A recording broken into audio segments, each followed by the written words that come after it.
आखिर कौन से हैं भगवान श्री कृष्ण के 5 सबसे बड़े छल जिनकी वजह से उन्हें छलिया कहा जाता है। राजनीति और युद्ध में कूटनीति का सहारा लेना कोई छल नहीं होता। अगर ये छल न किए गए होते तो शायद आज महाभारत का परिणाम कुछ और ही होता। भगवान श्री कृष्ण को बहुत से लोग छली या कपटी भी कहते हैं। 5. दुर्योधन के शरीर को पूर्ण वज्र न बनने देना। गांधारी की आंखों में तप से उत्पन्न शक्ति थी जिससे वे दुर्योधन को वज्र समान बना सकती थीं।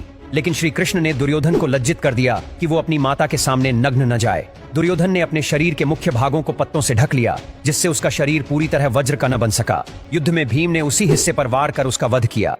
4. कर्ण का निष्क्रिय अवस्था में वध कराना। जब युद्ध के 17वें दिन कर्ण का रथ भूमि में धंस गया तब श्री कृष्ण ने अर्जुन से कहा कि यही सही समय है, अब वध करो। तीसरे गुरु द्रोणाचार्य के वध के लिए झूठ का सहारा लेना। द्रोणाचार्य को मारना असंभव था। श्री कृष्ण ने रणनीति बनाई कि अगर रणभूमि में ये झूठ फैलाया जाए कि उनके पुत्र अश्वत्थामा मारे गए हैं तो वो अस्त्र शस्त्र त्याग देंगे। यह झूठ युधिष्ठिर से बुलवाया गया और इसी से गुरु द्रोणाचार्य वीरगति को प्राप्त हुए। 2.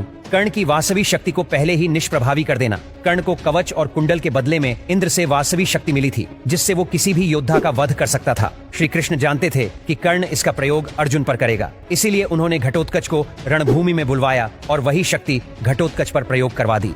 1. युद्ध से पहले विरोधियों का अंत कर देना। महाभारत के युद्ध में कौरवों की ओर से कई शक्तिशाली योद्धा लड़े थे, लेकिन दर्जन भर से अधिक योद्धाओं को पहले ही भगवान श्री कृष्ण ने मरवा दिया था। इनमें जरासंध, एकलव्य, कालयवन, कंस और कीचक जैसे योद्धा शामिल थे।